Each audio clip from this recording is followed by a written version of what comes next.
Децата. Радостта и щастието на родителите. На всички родители на този свят. Нашите деца. Толкова жадувани и чакани.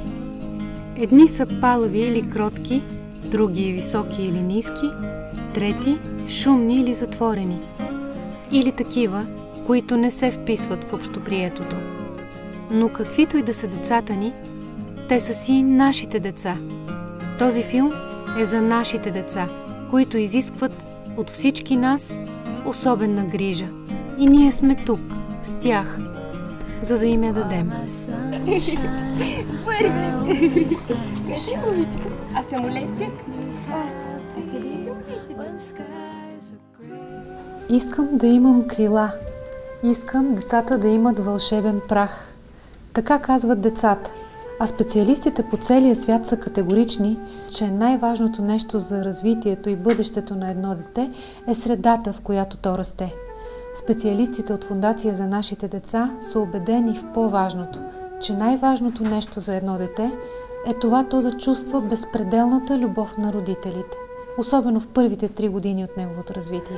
Само за последните години 1050 деца са били обект на нашата грижа и всъщност днес те живеят много по-добър живот. От тях 553 са новородени. Всички тези деца в момента са в сигурна семейна среда поради подкрепата на експертите на фондацията. Но в последните 3 години ние забелязахме, че има една нова група деца, която има много по-специфични нужди, а ние нямахме достатъчно познание за това по какъв начин нашите специалисти да подкрепи тези деца. Това са новородените и децата, които още в първите месеци от своя живот показват трудности в своето развитие. Много от тях дори нямат и все още поставена диагноза. В крайна сметка ние не очаквахме, че ще ни се случи това нещо, въпреки всички изследвания, които съм направила по време на бременността. Нямаше никаква възможност. Да, нищо. Това са деца, които ако имат диагноза, най-често това е диагноза за синдром на Даун, спина бифида, хидроцефалия, детска церебрална парализа. Това са деца, които имат така сериозни затруднения. Добре, нали казва, че има превенция на този тип състояния? Защо никой не видя още в ранните месеци на бременността, че ти носиш дете с синдрома на Даун? Просто след като се роди, след като излезнаха резултатите, те има едни етапи, през които съм минава вина, гняв към лекари, към този, към онзи. Чувствах се виновна, чувствах, че нещо не съм направила, чувствах, че може би трябваше да отида на тези изследвания. Бях ядосна на лекарите, ядосвах се дори на Бог, защото точно на мен ми се е случило. Аз ли съм виновен, обвинението, всички такива неща. И ходихме в майчин дом генетиката, там една професорка. Тя така доста добре ни обясни, че въпреки всичките изследвания, които се правят, е възможно, медицината да го пропусне това нещо. Това е природа, това е нашия дар от Бога. Ще ми дадеш ли целувка? Разбрахме, че в България нашите колеги от Карин дом, това е една друга неправителствена организация, много активно вече са напреднали в подкрепата към такива деца. Получихме се от техния опит и потърсихме подкрепата на организацията Отворено общество, която да финансира и създаването на така наречените познания, експертиза, опит и в нашата организация. Аз разбрах, когато Мария се роди на следващия ден, че тя е със синдром на Даун. Завеждащия неонатология в окръжна болница дойде при мен и ми поднесе новината. Вие предполагам, че сте усещали, че нещо не е наред, защото малко забавихме да ви покажем детенцето, но на практика не е нищо страшно, просто се съмняваме, че тя има синдром на Даун. В първия момент първата реакция беше, че отрекох. Казах, че това не е възможно, защото аз съм направила биохимичен скрининг, че съм се посъветвала с специалисти, както и този, който ме наблюдава, и с специалист от майчин дом и от Чейново, и те са ми казали, че не трябва да се безпокоя, след като съм на 28. В началото, когато бях стъписана и когато не знаех към кой да се обърна, когато не знаех, че фондацията съществува, фондация за нашите деца, изобщо четях в интернет, плачех, разглеждах я като различна. Докато свикнах вече, че всъщност това е моето дете и мен не ме интересуват другите хора как я приемат, но първо важно е аз как я приема, за да може и другия свят да я приеме. Всяко дете е слънчице, но тези носят заедно с допълнителната си хромозома толкова светлина, че ги наричат слънчевите деца. Заповядай. Нали разбираш, че не случайно ти носим слънчоглед? Да. Защото ти си едно слънчице и си родила едно слънчево детенце. Разкошни са. Андрей, Мамо, кой дошъл, мамо? кой е папкал така? Виж какви. Виж, да.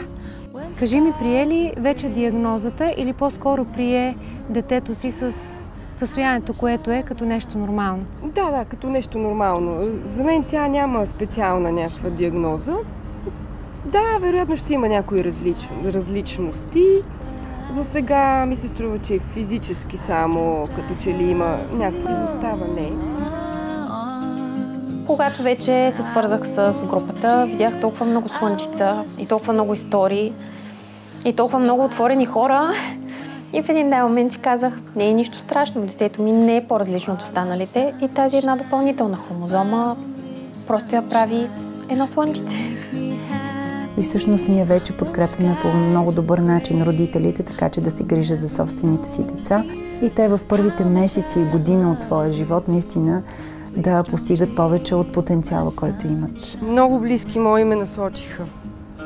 За най-важното нещо, най-голямата ми подкрепа дойде от фондация за нашите деца. Една прекрасна дама оттам дойде при мен и ми помогна много, за да разбера, вероятно, че не е толкова страшно, колкото в моя акъл представлява синдрома на Даун. Тогава дойде най-голямото ми успокоение, че ще има кой да ми помогне. Ние знаем, че родителството не е един механичен процес. И това е едно вярване в обществото. Тя роди, вече стана майка. Или той вече е готов за баща. Защо? Защото детето се е появило на бял свят. Ами родителството е един много сложен процес, който протича в човека. Така че нашите колеги работят много внимателно да направят тази трансформация възможна. Да може и бащата и майката така да синхронизират отношенията си, защото вече има и едно трето човече в това семейство. След това със съпруга ми, когато той се върна от чужбина, за да си я вземем, за да се видим, за да вземем заедно тежкото решение, вече не изглежда така тежко, нали? Но няма значение. Тогава беше много тежък момент. Заедно, да. Момичето от фондацията много ни помогна. Заедно отидахме при нея и вече по един друг начин гледахме на света, като излезнахме от срещата с нея. Именно за това в фондацията намерих подкрепата. Рехабилитаторката на Мария идва вкъщи всеки понеделник, за да й се прави рехабилитация. Оттам насетне аз съм човека, който работи с нея. Казали са ни, дали са ни насоки относно тази голямата топка, която е нейна любима, както и много обичаме да пееме песнички. Песнички? Коя е любимата песничка? Любимата песничка, както Мария показва, е Хей, ръчички, хей, ги две, те ме слушкат най-добре.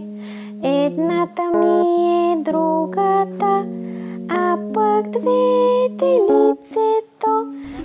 Там Диди много ни помага и ни показва едни упражнения. Ние казваме, че ходиме там, мамо, отиваме на фитнес при Диди.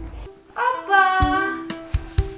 Какво прави Диди? 1, 2, 3, 4. Така прави. Опа!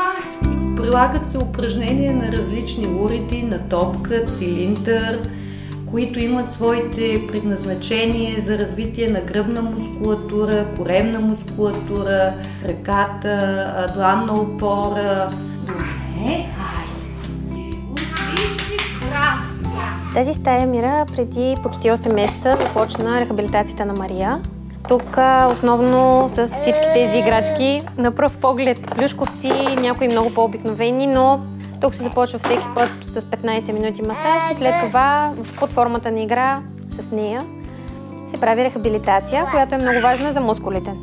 Програмата Ранна детска интервенция, която имаме възможност да предоставим през проекта Служавам детство, даде възможност да бъдат подкрепени 204 деца в рамките на тези 2 години. Спецификата на тая програма е, че тя работи основно в домашна среда. подкрепя родителите по такъв начин, че те да могат да развият своите умения, да се чувстват по-добри родители, по-спокойни, защото техните деца са родени недоносени или с увреждане, или са в риск да развият увреждане. Знаете това каква тревожност носи за едно семейство. Той е на 10 месеца. Историята му е необикновена. Майка му е по-възрастна от общоприетото и го е родила в странни за съвременните условия на живот обстоятелства. Непланирана и дори неподозирана бременност. Бебето е родено вкъщи. От Фондация за нашите деца, които са неотлъчно до жената от самото раждане, разбрали, че са открили двигателни проблеми в развитието на детето. Благодарение усилията на специалистите, днес Ники пълзи, седи и се изправя. Това е обществена организация, която подпомага майки в затруднено положение, като социална помощ, юридически съвети, психологическа помощ. Освен това, имат и програма за ранна интервенция, която аз ползвам в момента, за деца с някакъв проблем. Тяхната програма се гради на това, че наблягат на силните страни на детето. Да, точно така. Дали са ми план, показали са ми упражнения, на какво да се набляга с детето. В момента Ники стъпва на цялото стъпало, изправя се, расте нормално, върви на площадката си, играе. Много важно и съществено е, че при ранната интервенция фокусът е върху силните страни на детето и на неговите родители. Детето се сравнява само с себе си, а не с другите. Всяко дете отбелязва напредък в развитието си само със своето темпо и спрямо своите специфични дадености. Я налито буквата къде е? Я видим сега. Къде е налито буквата? Коя е налито буквата? А. Тя е специалист по ранна детска интервенция и подпомага развитието на две близначета, нуждаещи се от специални грижи. Силвия попада в семейството на Севджан Мехмедова като социален работник, изпратен от Фондация за нашите деца. И днес ни води към това необикновено ромско семейство. Уникално семейство, невероятна майка, която полага изключителни грижи за двете си близначки, родени много рано, в 29-та гестационна седмица. И в последствие се оказа, че едното детенце развива хидроцефалия, налага се операция, поставяне на шунт, съответно период в интензивен сектор и така. И забавяне в развитието на детето като цяло. Я да видим колко голяма си станала. Толкова голяма. Дига ли ръцете хубаво нагоре? Дигай ги. Голяма. Точно така. Толкова голяма. Жълто. Цилиндърче. Виж? Виж как хубаво го следи. С очичките. Да. Много хубаво го следиш с очичките. Сега ще го погалим. Да. Ето го. Точно така. Много притеснение имахме за очичките, спомня се. Много по-активна е станала при посягането. От нея идва инициативата. Тя вижда предмета и посяга, взима го и може да го разглежда. А преди го поставяхме пасивно в ръката й. Дясната ръка отново е по-активна, отколкото лявата, нали така? Точно така. Специалистът ранна интервенция е в пряк контакт с семейството. Той ги познава най-добре и основната част от работата му се осъществява в дома на това семейство. Причината е, че именно в позната за тях среда децата са най-спокойни и отзивчиви. Идеята на програма Ранна интервенция е чрез всекидневни дейности, наличните предмети и играчки в дома на семейството да се насърчи и да подпомогне развитието на детето. Ролята на специалиста ранна интервенция е по един достъпен и разбираем начин да покаже на родителя как да направи това. Как вие, специалистите, намирате ключа, който отключва душата на жени като Милена? Ами може би най-важното е чисто човешкия жест, да подадеш ръка, да си заедно до човека, да му покажеш, че нещата не са трудни, не са черни, малко повече време трябва понякога, малко повече добри думи, за да се почувстваш родител, който може да даде най-доброто за детето. И всъщност ние сме тук, за да покажем на майката, ако тя не е достатъчно спокойна и има трудности в това, как най-добре да обучи детето в насока то да се справя по-добре в живота, когато порасне. Има трудности, ти си сам, нямаш много средства, нямаш подкрепата, от която имаш нужда и е хубаво някой да застане до теб и да ти каже браво, точно така. Така се прави. Целта при програмата Ранна интервенция е да се въвлече цялото семейство в този процес. Който се обичат децата, да се ги обичат като рожбички от сърце. Така, защото те не ще дават любов. Те ни дават любов. Децата ни дават любов и живот. Да държи. Усмивки! Този семейно ориентиран подход е абсолютно противоположен на медицинско ориентирания подход, където е водещ специалистът, който работи с детето в среда, непозната за него, далеч от дома му. Поради тази причина ние харесахме и започнахме да работим с фондацията за нашите деца, защото те, като една неправителствена организация, ни помагат изключително много в решаването на глобалните проблеми. Значи, от една страна ние сме лекари и лекуваме недоносените или рисковите деца, но се оказа, че не са болни само те, са болни родителите. Те имат нуждата от емоционалната подкрепа, те имат нуждата от помощта, те имат нуждата от подготовката да се грижат за тези високо рискови деца, които в последствие отиват от тях. Хюсейн беше още в болницата и тогава ми казаха, че фондацията помага на хора, които са с проблеми като нас. Си ми пареза на лявата страна, само това знам. Ми ръчичката само. Какво прави? Ими не си я движи много. И вие трябва да му я раздвижвате? Да. И ги потърсихме. Аз малко така с недоверие, като всяка българска работа. Какво да се на мен ли ще ми помогна? Но отидохме там и тогава попаднахме на Петя Яначкова. Тя е социален работник там в фондацията. Тя ни прие в една стая, разпита ни за цялата ни история, какво са. Почнахме пак от тато до ято и каза да, ще ви помогнем. Не очаквайте, нали, чудеса, защото те нямат възможност, естествено. Наистина подкрепа, емоционална подкрепа от всякъде. Винаги ми е казвала и Петя Яначкова. Имаш ли проблем? Ще дойдеш при мен, ще споделиш каквото имаш. Там има още парченца, ще ги дадеш ли? Там са.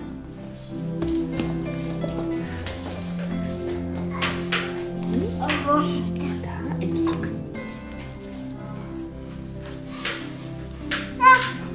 Наистина, едни страхотни, лъчезарни, много отзивчиви хора. Всичките, които са там, дори влизайки, може да не те познават, винаги с усмивката приемат.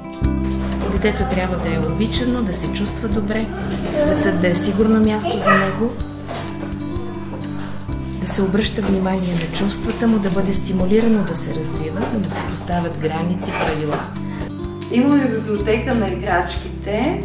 Според нуждите на детето се дава играчката на родителя, за да се обучават в къщи заедно върху движенията. Нали? Това е играчка за финна моторика. Имаме за сензорно въздействие. Тайната съставка, това са тесните специализации, обученията, които минават нашите колеги и особено в темата за ранното детско развитие и ранната интервенция. Последните 3 години ние подложихме нашите колеги на много обучения, именно благодарение на проекта, за да може те да знаят и на един много специфичен въпрос на родителя.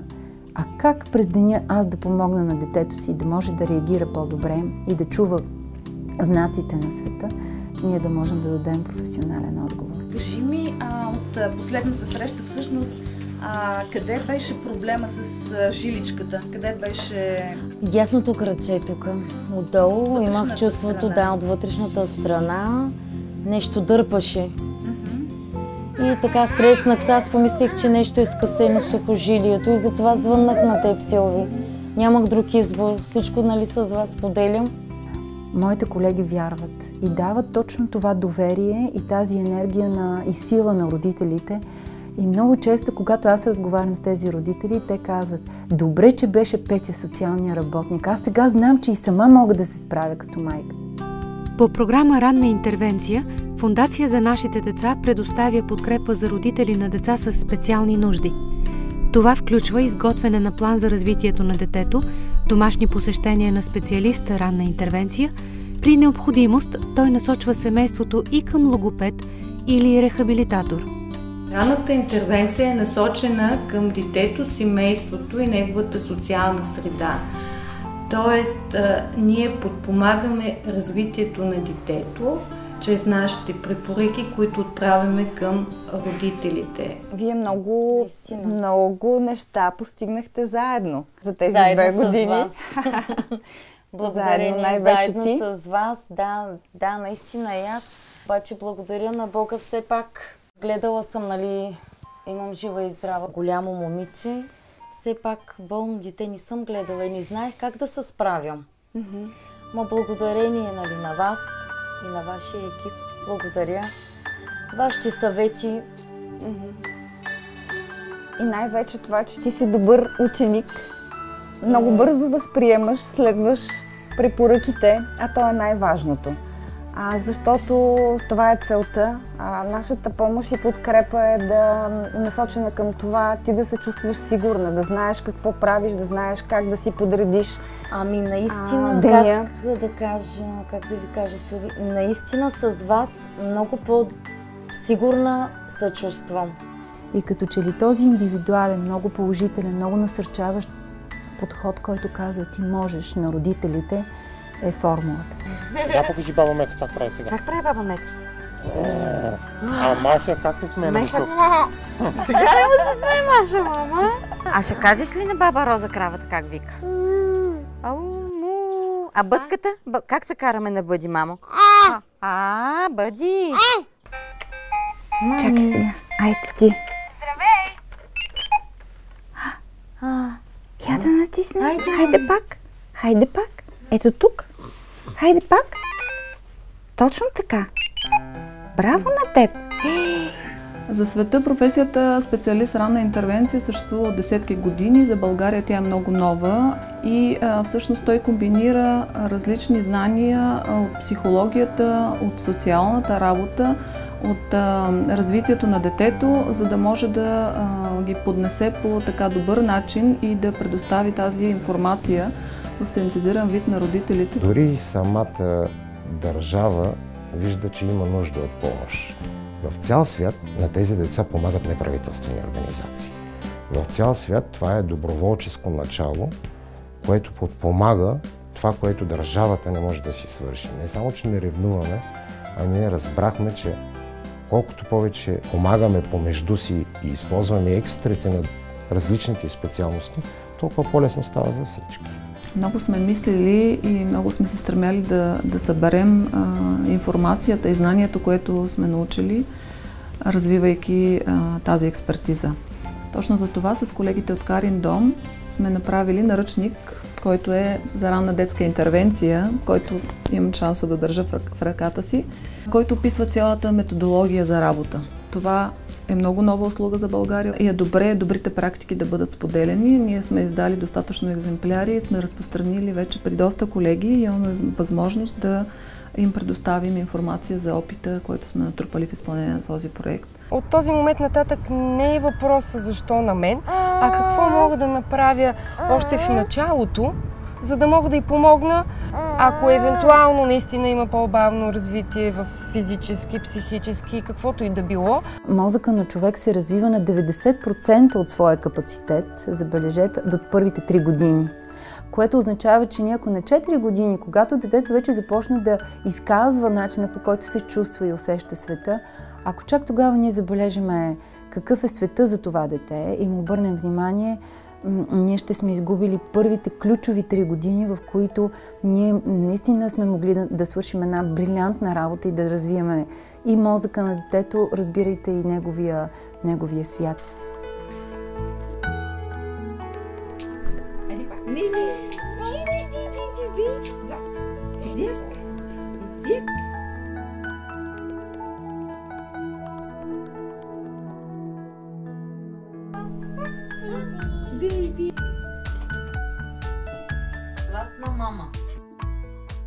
За нас е много важно всички като общество, разбирайте здравните специалисти, социалните специалисти, да помогнем, забележете, най-вече на родителите, защото те са в кавички нашите оръжие.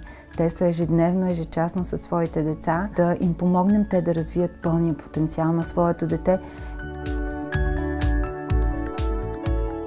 И аз лично много бих се радвала, ако един ден всички гледаме на децата и на възрастните, които имат увреждания, като на хора, които имат неразвит потенциал, а не като хора, които имат дефицити, които са неможещи или инвалиди. Ако променим и това си отношение към децата, още от мига на тяхното раждане, ако лекарите престанат да съветват родителите да оставят детето си, защото е с увреждане, има тези дефицити, а бъдат насърчителни към българския родител и му помогнат да види потенциала в своето новородено, което има диагноза, аз съм убедена, че ние ще живеем в едно по-добро общество. Всеки човек има нужда от помощ и колкото по-рано я получи, толкова по-добре. Ако нещо в развитието на вашето дете ви притеснява, програма Ранна детска интервенция е за вас.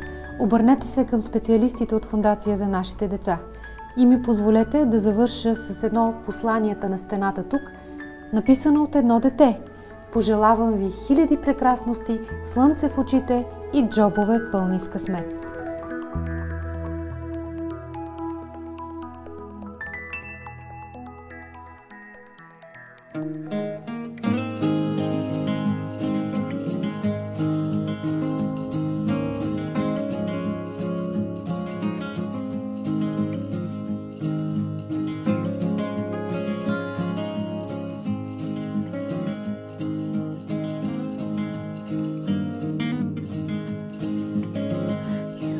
My sunshine, my only sunshine.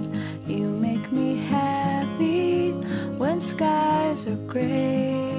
You'll never know, dear, how much I love you. Please don't take my sunshine away. Please don't take my sunshine away.